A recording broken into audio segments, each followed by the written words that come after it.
മേഘന പക്ഷെ ഞാൻ പിന്നീട് കണ്ട ആ ഇന്റർവ്യൂസിലെല്ലാം മേഘന എല്ലാം വളരെ ഈസി ആയിട്ടെല്ലാം ആക്സെപ്റ്റ് ചെയ്തിട്ട് വളരെ എന്താ പറയാ മേഘനയുടെ ഓരോ ഉത്തരങ്ങൾക്കും ഭയങ്കര നല്ല സ്ട്രോങ് ആയിട്ടും ആ ഒരു ഇത് അതൊക്കെ എങ്ങനെയാ പിന്നെ അത് എടുത്തതും ഇപ്പൊ പറഞ്ഞു ശരിയാണ് പെട്ടെന്ന് നമ്മൾ വിചാരിക്കാതിരുന്ന സമയത്ത് ട്രോളിൽ വന്നു കുറെ അങ്ങനെ ഒരു നെഗറ്റീവ് ഇത് കമന്റ്സ് കുറെ ഫേസ് ചെയ്യുക ഒബ്വിയസ്ലി ആർക്കും ഉണ്ടാവുന്ന പോലെ കുറെ വിഷമങ്ങൾ ഒക്കെ ഫേസ് ചെയ്തിട്ടുണ്ട് പക്ഷെ ഒരു ദിവസം കുറെ ദിവസങ്ങൾ കഴിഞ്ഞപ്പോൾ ഒരു ഡേ അതിനകത്തുനിന്ന് റിയലൈസ് ചെയ്തു ഇനി ഞാൻ വിഷമിച്ചിട്ട് കാര്യമില്ല അല്ലേ ആ ഒരു പോയിന്റിനെ കുറിച്ച് ഒന്ന് പറയോ അതെങ്ങനെയായിരുന്നു അതായത് നമ്മൾക്ക് വേറെ ഓപ്ഷൻ ഇല്ലെങ്കിൽ നമ്മൾ ഓടിയല്ലേ പറ്റുള്ളൂ.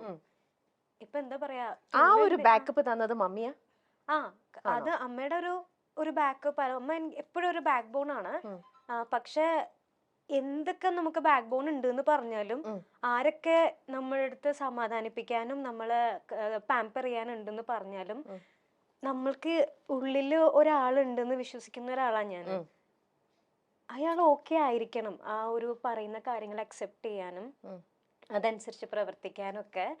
അതല്ലാതെ ആരെന്തൊക്കെ പറഞ്ഞാലും 24/7 ഇങ്ങനെ എപ്പോഴും പാമ്പർ ചെയ്യാനൊന്നും ആർക്കും പറ്റില്ല. തീർച്ചയായിട്ടും. അപ്പൊ ഡിസിഷൻ എടുക്കേണ്ടതും സ്വന്തമായിട്ട് തോന്നേണ്ടതും നമ്മൾ തന്നെയാണ്. പിന്നെ നമ്മൾക്ക് ഇങ്ങനെ ഇങ്ങനെ വീണ് കിടക്കാനുള്ള ഒരു ഓപ്ഷൻ എല്ലാവർക്കും ഉണ്ടായിന്ന് വരില്ല ചേച്ചി.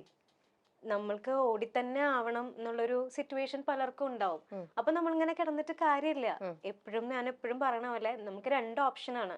ഒന്നെങ്കിൽ നമുക്ക് അങ്ങനെ കിടക്കാം, അല്ലെങ്കിൽ നമ്മൾക്ക് ഇങ്ങനെ കരഞ്ഞുകൊണ്ട് ഡിപ്രഷൻ ആയിട്ട് അങ്ങനെ കിടക്കാം. അതല്ലെങ്കിൽ നമുക്ക് പല കാര്യത്തിലും എൻഗേജ് ചെയ്തിട്ട് നമുക്ക് മൂവ് ഫോർവേഡ് ചെയ്യാം. സോ ഞാൻ സെക്കൻഡ് ഓപ്ഷൻ ചൂസ് ചെയ്തു. അത് അങ്ങനെ മറ്റേ ഫസ്റ്റ് ഓപ്ഷനിൽ എത്ര ദിവസത്തോളം പോയിട്ടാണ് ഈ സെക്കൻഡിലേക്ക് എത്തിയത്? ഒരുപാട് സമയം എടുത്തു. ഒരുപാട് സമയം എടുത്തു. ആക്ച്വലി ഭയങ്കര ഷോക്കായിരുന്നു. ആ ഒരു ഡിപ്രഷൻ സ്റ്റേജിൽ കൂടെ പോയിട്ടൊക്കെ തന്നെയാണ്. എല്ലാവരെയും പോലെ അല്ലേ ഞാൻ. അപ്പൊ ഒരുപാട് കരഞ്ഞിട്ടുണ്ടാവണം ആ ഒരു ഡിപ്രഷൻ സ്റ്റേറ്റ് എന്ന് പറയുമ്പോൾ. അത് ഒറ്റയ്ക്കിരുന്ന് ഡേയോ നൈറ്റോ അങ്ങനെ ഒന്നും ഇല്ലാണ്ട് ആ ഒരു ഫേസ് ആലോചിച്ചിട്ട് റിമെമ്പർ ഞാൻ ഇപ്പോഴും ഇപ്പൊ നമ്മുടെ ലൊക്കേഷനിൽ ഞാൻ ആ സമയത്ത് ഒരു തമിഴ് സീരിയലാണ് ചെയ്തുകൊണ്ടിരുന്നത്. സീരിയലില് നമ്മളിങ്ങനെ ഡയലോഗ്സ് പറഞ്ഞുകൊണ്ടിരിക്കുന്ന വഴിക്ക് തന്നെ ഞാനിങ്ങനെ പല പ്രാവശ്യം ഞാൻ വീണിട്ടുണ്ട്. ആണോ?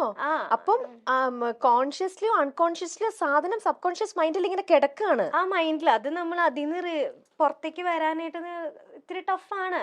നമ്മൾ ഒരിക്കലും, അതായത് നമ്മൾ അങ്ങനെ ഒരു ഇപ്പൊ നമ്മൾ എല്ലാവരും കല്യാണം കഴിക്കുന്നത് ഇങ്ങനെ ആവുന്ന ഒട്ടും പ്രതീക്ഷിച്ചിട്ടില്ല. പ്രത്യേകിച്ച് എന്നെ പോലത്തെ ഒരു കുട്ടീനെ തീരെ പ്രതീക്ഷിച്ചിട്ടില്ല. ഞാൻ ഭയങ്കര ഒരു ഹോംലി ആയിട്ടുള്ള ഒരു കുട്ടിയാ. എന്നെ വളർത്തിയത് അപ്പാപ്പനും അമ്മാമ്മയും. അപ്പൊ അവരുടെ കുറെ കാര്യങ്ങളും അവരുടെ ആ ചട്ടക്കൂടി കിടന്ന് വളർന്ന ഒരു കുട്ടിയാ ഞാൻ. ചിന്തിച്ചിട്ട് പോലും ഇല്ല ഇങ്ങനത്തെ ഒരു കാര്യമോ അല്ലെങ്കിൽ ഇങ്ങനെ ഒരു സിറ്റുവേഷൻ ലൈഫിൽ ഫേസ് ചെയ്യേണ്ടി വരും എന്നൊന്നും ചിന്തിച്ചിട്ടില്ല. അപ്പൊ അത് ഫേസ് ചെയ്യേണ്ടി വരുമ്പോ ഡെഫിനറ്റ്ലി അത് ഭയങ്കര ടഫായിരുന്നു. മീൻസ് അത് അമ്മയാണ് എന്റെ കൂടെ നിന്ന് ആ സ്റ്റേജ് ഫുള്ള് കണ്ടിട്ടുള്ളത്. ഈ അമ്മയുടെ ഞാൻ നേരത്തെ ഇന്റർവ്യൂ ഒക്കെ കണ്ടിട്ടുണ്ട്. ചെറുപ്പത്തിൽ വളർത്തിയത് ഫുൾ അമ്മാമ്മ അപ്പാപ്പ അങ്ങനെയായിരുന്നു എന്ന് പറഞ്ഞു. ഐ മീൻ ഗ്രാൻഡ് പാരന്റ്സിന്റെ കൂടെ ആയിരുന്നു. അന്നേരം ഈ മമ്മി എവിടെയായിരുന്നു? ഞാൻ എപ്പോഴും സംശയം തോന്നിയിരുന്നല്ലോ അമ്മയ്ക്ക്. അതായത് എനിക്ക് സിംഗിൾ പാരന്റ് ആണ്. അമ്മ മാത്രമേ ഉള്ളൂ. അപ്പൊ അതാ ഞാൻ പറഞ്ഞ, ചിലവർക്ക് വീണ് കിടക്കാനുള്ള ഓപ്ഷൻ ഇല്ല ചേച്ചി. അമ്മയ്ക്ക് എന്നെ വളർത്തണം എന്നുള്ള ഒരു വ്യൂ മാത്രം അമ്മയ്ക്ക് ഉണ്ടായിരുന്നുള്ളൂ. അപ്പൊ അമ്മയ്ക്കും അമ്മയുടേതായിട്ടുള്ള കുറെ പ്രശ്നങ്ങളും വിഷമങ്ങളും ഒക്കെ ഉണ്ടായിട്ടുണ്ട്. പക്ഷെ അമ്മ അതിനെ ഫൈറ്റ് ചെയ്തു. ഇപ്പൊ എന്താ പറയാ, തൂണുണ്ടെങ്കിലല്ലേ ചാരാൻ പറ്റൂ. സീരിയസ്ലി അതുപോലെയാണ്. അങ്ങനെയുള്ള ഓപ്ഷൻ ഉണ്ടെങ്കിലല്ലേ നമുക്ക് ചാരാൻ പറ്റുള്ളൂ. അപ്പൊ അമ്മ വളരെ സ്ട്രോങ് ആയിട്ടുള്ള ഒരു ലേഡിയാണ്. അപ്പൊ വെരി സ്ട്രോങ്. ഞാൻ കണ്ടതിൽ വെച്ചിട്ട് ഭയങ്കര സ്ട്രോങ് ആയിട്ടുള്ള ഒരു ലേഡിയാണ്. അപ്പോ മേഘനയുടെ ഒരു, എനിക്ക് തോന്നുന്നു അതാണെങ്കിൽ ഒരു റോൾ മോഡൽ എന്ന് പറയുന്നത് തീർച്ചയായിട്ടും അമ്മ തന്നെ ആവണം. അതെ, അമ്മേനെ ആർക്കും തകർക്കാൻ പറ്റില്ല, എന്നെ ഒഴിച്ച്. Very good. ടച്ച് വിടാതെ. അതുകൊണ്ട് അത് കണ്ട് വളർന്നൊരു കുട്ടിയാ ഞാൻ. So okay. അങ്ങനെയാണെങ്കിൽ മേഘന ഇപ്പം തൊട്ട് മുന്നേ പറഞ്ഞൊരു കാര്യം, ഇത് വേറൊരു കാര്യം കൂടെ കണക്ട് ചെയ്ത് ചോദിക്കാം. മേഘന എപ്പോഴും എല്ലാ കാര്യത്തിലും സീരിയൽ ആണെങ്കിലും ആയിക്കോട്ടെ, അല്ലെങ്കിൽ നേരത്തെ ചെയ്ത അഡ്വർടൈസ്മെന്റ് ആയിക്കോട്ടെ, വർക്കിന്റെ കാര്യത്തിലോ എന്തിൽ പോയി കഴിഞ്ഞാലും എപ്പോഴും ദ ബെസ്റ്റ് വേണമെന്ന് ആഗ്രഹിക്കുന്ന ഒരാളാണ്. എന്ത് ചൂസ് ചെയ്താലും മേഘനയുടെ ഓരോരുത്തരുടെ ഇഷ്ടം ഓരോന്നാണ്. പക്ഷെ മേഘനയുടെ ഇഷ്ടത്തിന് പറ്റിയ ഏറ്റവും ബെസ്റ്റ് എന്ന് മേഘനയ്ക്ക് തോന്നുന്നത് പോയിട്ട് എപ്പോഴും പിക്ക് ചെയ്യാൻ ആഗ്രഹിക്കുന്ന ഒരാളെന്നാണ് എനിക്ക് മനസ്സിലായത്. പക്ഷെ നമ്മുടെ ലൈഫിൽ എവിടേക്കോ നമ്മൾ പിക്ക് ചെയ്യുമ്പോൾ ചില കാര്യങ്ങളിലെല്ലാം തെറ്റ് പറ്റിയേക്കാം. അങ്ങനെ തോന്നിയിട്ടുണ്ടോ? തെറ്റ് പറ്റിയേക്കാം നമ്മുടെ സെലക്ഷനില്, നമ്മുടെ തീരുമാനങ്ങളില്? ഇല്ല ചേച്ചി, നമ്മൾക്ക് ആ സമയത്ത് നമ്മൾക്ക് ദി ബെസ്റ്റ് ആയിരിക്കും നമ്മൾ സെലക്ട് ചെയ്യുക. നമ്മൾക്ക് ഒന്നുമില്ല, നമ്മളുടെ ഏറ്റവും നല്ലൊരു ബെസ്റ്റ് ഫ്രണ്ടിനെ നമ്മൾ സെലക്ട് ചെയ്ത് കൊടുക്കുമ്പോഴത്തേനും നമ്മൾക്ക് ഏറ്റവും ബെസ്റ്റ് അല്ല സെലക്ട് ചെയ്യുക. തീർച്ചയായിട്ടും. അപ്പോൾ നമ്മൾക്ക് സെലക്ട് ചെയ്യുമ്പോൾ അതിലും ബെസ്റ്റ് ആയിട്ടുള്ള കാര്യങ്ങൾ നടക്കണം എന്ന് വിചാരിച്ചിട്ടല്ലേ നമ്മൾ സെലക്ട് ചെയ്യുക. അതൊരിക്കലും തെറ്റെന്ന് ഞാൻ പറയത്തില്ല. ഇപ്പൊ ഈ ഇരിക്കുന്ന മേഘ്ന എന്ന് പറയുന്നത് അതിൽ കൂടെ ഒക്കെ കടന്നു വന്ന ആ ഒരു അതെ മേ ബി അങ്ങനെ ഒന്നും അറിയാണ്ട് നിന്നിരുന്നെങ്കിൽ ചിലപ്പോ അങ്ങനെ തന്നെ ഞാൻ പോയേനെ. അപ്പം എല്ലാം ഒന്നെങ്കിൽ ഒരു ലെസൺ ആയിരിക്കാം, അതല്ലെങ്കിൽ ഒരു മൊമെന്റ് ആയിരിക്കാം, അല്ലെങ്കിൽ ഒരു മെമ്മറി ആയിരിക്കാം. എന്തുവാണെങ്കിലും അത് ലൈഫിന്റെ ഒരു പാർട്ടല്ലേ ചേച്ചി. അതിനെനിക്ക് മിസ്റ്റേക്ക് എന്ന് പറയാൻ പറ്റില്ല. പക്ഷെ നമുക്ക് ഇതുപോലെ ഇപ്പം എന്തെങ്കിലും ഒരു നമ്മൾ ചെയ്തു പോയി കഴിഞ്ഞപ്പോൾ ബെസ്റ്റ് എന്ന് തന്നെ വിചാരിച്ച് നമ്മളത് സെലക്ട് ചെയ്തു.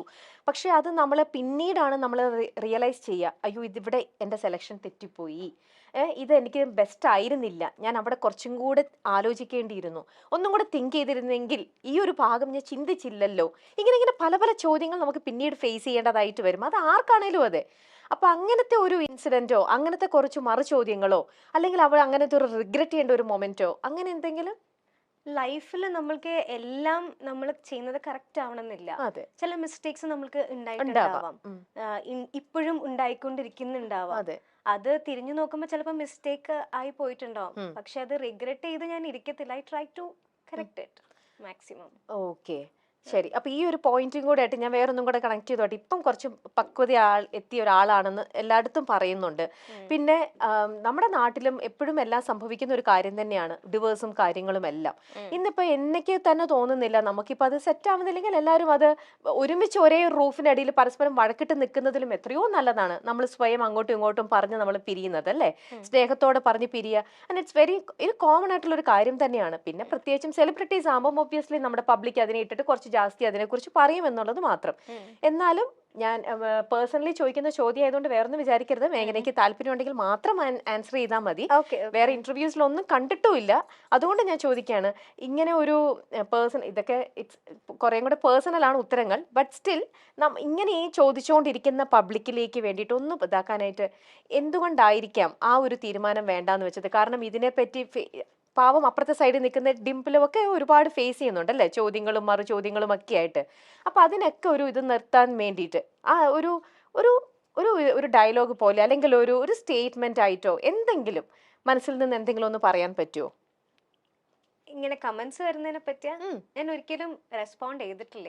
അതാ ഞാൻ ചോദിക്കണം. ഇങ്ങനെ നമ്മൾ തെന്നിമാറി പോവാതെ, നിങ്ങളുടെ ഇടയിലുള്ള പ്രശ്നങ്ങൾ അത് നിങ്ങൾക്ക് മാത്രമേ മനസ്സിലാവുള്ളൂ, അല്ലേ? മറ്റുള്ളവരുടെ അടുത്ത് പറയുമ്പോൾ എനിക്ക് ശരിയെന്നോ തോന്നുന്നത് ഒരിക്കലും മേഘനയ്ക്ക് ശരിയായിരിക്കില്ല. പക്ഷെ നമ്മൾ എല്ലാവർക്കും എല്ലാവരുടേതായിട്ടുള്ള റീസൺസും കാര്യങ്ങളൊക്കെ ഉണ്ടാവും. പക്ഷെ ബീങ് എ സെലിബ്രിറ്റി, നിങ്ങളിങ്ങനെ ഒരുപാട് ഇങ്ങനെ ഓരോരോ ആൾക്കാരുടെ നിൽക്കുമ്പോൾ നമുക്കത് വാലിഡ് ആയിട്ടുള്ള ഒരു റീസൺ പറഞ്ഞ് നമുക്ക് എപ്പോഴും തെന്നി മാറുണ്ടല്ലോ. നമുക്ക് കറക്റ്റ് ആയിട്ടുള്ള ഒരു ഇത് പറയുമ്പോൾ നമുക്കൊരു ഫുൾ സ്റ്റോപ്പ് ഇടാനായിട്ട് എന്തെങ്കിലും ഒരു സ്റ്റേറ്റ്മെന്റ് ആയിട്ട് എന്തെങ്കിലും അങ്ങനെ പറയാൻ പറ്റുമെങ്കിൽ മാത്രം. ഞാൻ നിർബന്ധിക്കുന്നില്ല, it's all up to you. ഞാൻ ഇതുവരെ റെസ്പോണ്ട് ചെയ്തിട്ടില്ല ചേച്ചി. എപ്പോഴും ഒരു എനിക്ക് മനസ്സിലായിട്ടുള്ള കാര്യം എന്താണെന്ന് വെച്ചാൽ, ഈ ഇതുപോലെയുള്ള ഡിപ്രഷൻ ടൈമിലും ഇതുപോലെ ഞാൻ പറഞ്ഞ ഭയങ്കര ഷോക്കായിരുന്നു എന്നുള്ളത്. ആ സമയത്തായാലും ഞാൻ പലരോടും ഞാൻ എൻ്റെ പ്രശ്നങ്ങൾ ഷെയർ ചെയ്തിട്ടുണ്ടെങ്കിലും എനിക്ക് കുറേ നാൾ കഴിഞ്ഞിട്ടാണ് എനിക്ക് മനസ്സിലായത് മറ്റുള്ളവർക്ക് നമ്മൾക്കാണ് അത് ഫീലിങ്സ്, മറ്റുള്ളവർക്ക് അത് ഒരു കഥ മാത്രമാണ്. അതെ, ഓക്കെ. നമ്മൾ ജീവിച്ചു തീർത്തത് ഒவ்வொരു സെക്കൻഡും എങ്ങനെയായിരുന്നു എന്നുള്ളത് നമുക്കല്ലേ അറിയുള്ളൂ. അത് ഒരു 10 മിനിറ്റ് കൊണ്ടോ 5 മിനിറ്റ് കൊണ്ടോ നമ്മൾക്ക് എക്സ്പ്ലെയിൻ ചെയ്യാൻ പറ്റില്ല. ഇൻ കേസ് അത് എക്സ്പ്ലെയിൻ ചെയ്താൽ പോലും അതൊരു 10% പോലും അത് മനസ്സിലാവില്ല. ഞാൻ പറയുന്നത് എന്താന്ന് മനസ്സിലാവില്ല. Okay, so I decide not to respond. Okay, it's all your decision finally, അല്ലേ?